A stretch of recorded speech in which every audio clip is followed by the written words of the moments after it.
तो हर अमल की ना एक ताकत होती है, परवाज होती है। ये अमल तेज तरीन अमल है, मुजर्रब है। देखिए, आप इस अमल को एक दिन करें आपकी मर्जी, आप इसको 3 दिन करें आपकी मर्जी, 7 दिन करें आपकी मर्जी, 21 दिन करें आपकी मर्जी। यानी कि ये इस अमल के बारे में बुजुर्गान दीन ने, औलिया कामिलीन ने, जाहिर बात है हर इंसान में, हर इंसान की जिंदगी के अंदर कोई ना कोई उसका मुखालिफ होता है। चाहे वो बुजुर्गों की जिंदगी है, चाहे औलिया कामिलीन की जिंदगी है, चाहे उलमाए कराम की जिंदगी है, चाहे मशाइख उज़्ज़ाम की जिंदगी है, चाहे वो दरस तदरीस पर बैठे हैं, चाहे वो मसाजिद में बैठे हैं, चाहे वो खानकाहों में बैठे हैं। कोई ना कोई इंसान का जाहिर बात है कहीं ना कहीं तो कोई ना कोई दुश्मन होता है। तो जाहिर बात है ऐसे दुश्मनों से निजात के लिए शरई तौर पर हमें कौन से वज़ाइफ की बुजुर्गों ने इजाजत दी है और उनको किस हद तक हमने करना है, वो हद भी हमें बताई है बुजुर्गों ने, और उसी हद के साथ मैं आपको अमल बताऊंगा। तो इंशाअल्लाह यकीन मानिए, अगर आप जायज है, आप मजलूम है और आपके साथ आपका दुश्मन जुल्म की इंतहा करी बैठा है, तो आप ये अमल करें। आप देखिएगा दुश्मन का नामो निशान तक मिट जाएगा। लेकिन आप इस हद तक ना सोचे, ये अपने मामलात आप अल्लाह पे छोड़ दिया करें। अल्लाह पाक की बारगाह में कि या अल्लाह मुझे दुश्मन से हिफाजत चाहिए, मुझे दुश्मन के तावीज़ात से, शैतानी अमलियात से और दीगर मामलात से मुझे हिफाजत चाहिए। तो मैं हिफाजत के लिए अमल कर रहा हूँ, और जो मुझ पर उसने किया है, करवाया है, ये मैं आपको नियत बता रहा हूँ। ठीक है ना जी। कोई भी चीज नहीं, मतलब हम समझते हैं कि हर चीज को कोशिश किया करे, पूरा सुने करे, पूरा समझा करे। बहुत सारी चीजें वीडियोस के अंदर जो है ना, कभी अव्वल में, कभी दरमियान में, कभी इख्तिताम में बता दी जाती है, लेकिन सारा ये तरीका ही समझा रहा हूं मैं आपको।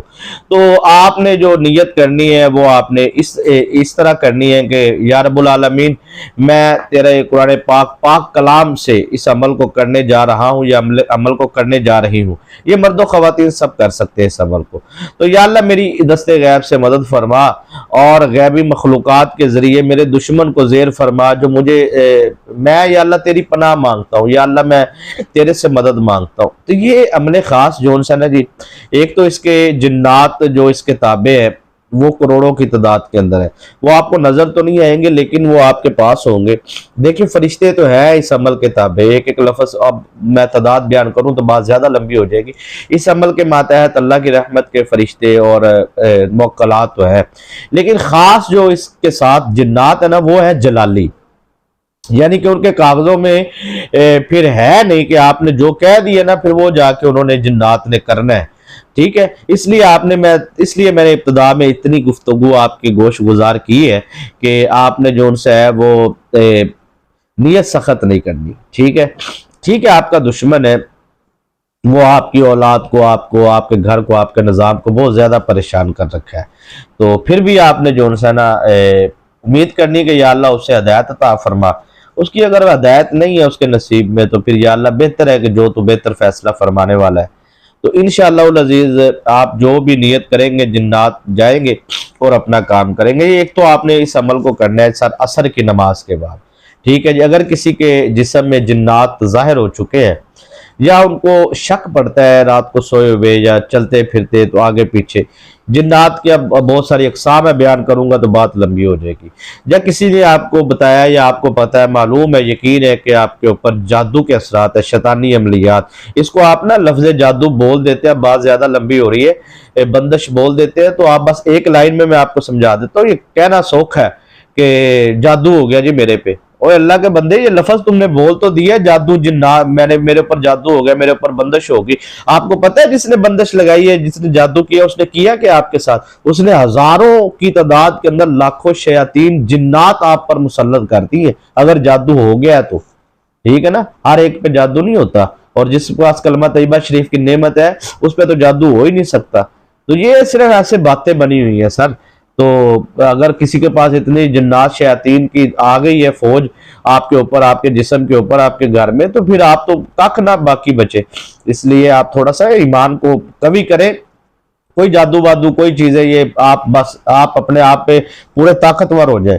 तो आप दुश्मनों से हर किस्म की बदला लेने के लिए, दुश्मनों का जो है वो कहते हैं ना कि वो आपको हलाक करना चाहता है, वो आपको नामो निशान मिटाना चाहता है, दुश्मन आपको बर्बाद करना चाहता है। वो आपके लिए जो जो कुछ सोच रहा है, आप ये वजीफा करें और रिजल्ट देखें। ठीक है जी। अब आपने जो से अगर आपको जिन्नात वगैरह का या जादू वगैरह का मसला है तो आपने गोश्त से परहेज करना है, चिकन मटन बीफ वगैरह गाय के गोश्त मुकम्मल परहेज है सर। सूदक का नहीं पता तो घर से किसी बड़े फर्ज से पूछ लीजिएगा, सूदक का भी आपने परहेज करना है। आप 3 दिन करें 7 दिन करें आपकी मर्जी है, जितने दिन अमल करना है उतने दिन ये परहेज करना है, ठीक है जी।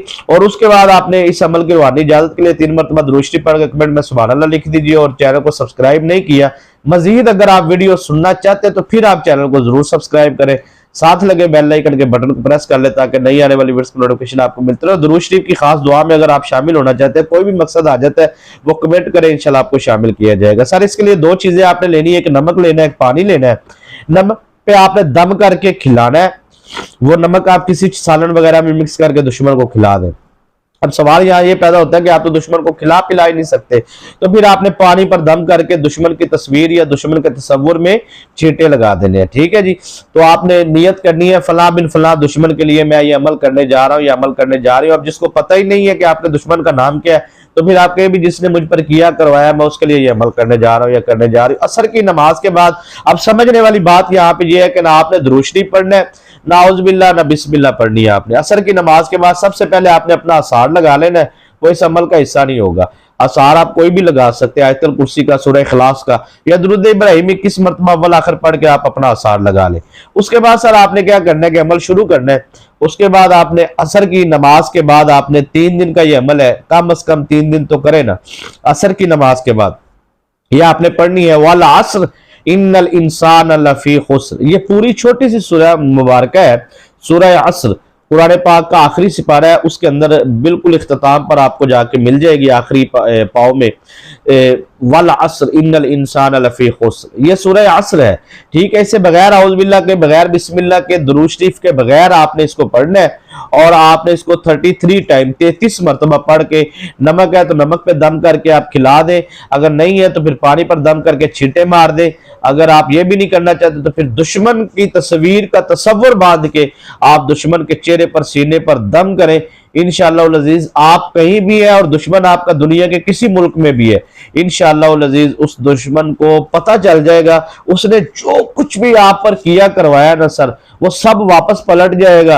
अगर वो सिर्फ जुबान से आपको तकलीफ दे रहा है या आपको ब्लैकमेल कर रहा है या आपकी चीजों पर काबिज होकर आपकी इज्जत के साथ खेलना चाहता है, तो सर उसकी जबान बंदी होगी, उसे अपनी पड़ जाएगी, अपने मामलात में इतना उलझ जाएगा कि वो कहेगा यार मेरी जान छोड़ो, आपको उसको आपके मामलात की खबर तक नहीं होगी, भूल जाएगा आपको। तो ये अमल खास बहुत ही पुरतासीर है और लाजवाब है, लेकिन पीछे जो शराइत बताई है सर उन शराइत पर अमल नहीं करना तो फिर आप ये अमल भी ना करना, क्योंकि शराइत पर अमल नहीं करते आप तो फिर आप पर 99% नहीं बल्कि 110% आप पर रजत का मामला यकीनी है, आपको नुकसान भी हो सकता है। इसलिए आपने मुकम्मल शराइत पर अमल करके अमल को करना है तो कामयाबी आपका मुकद्दर होगी।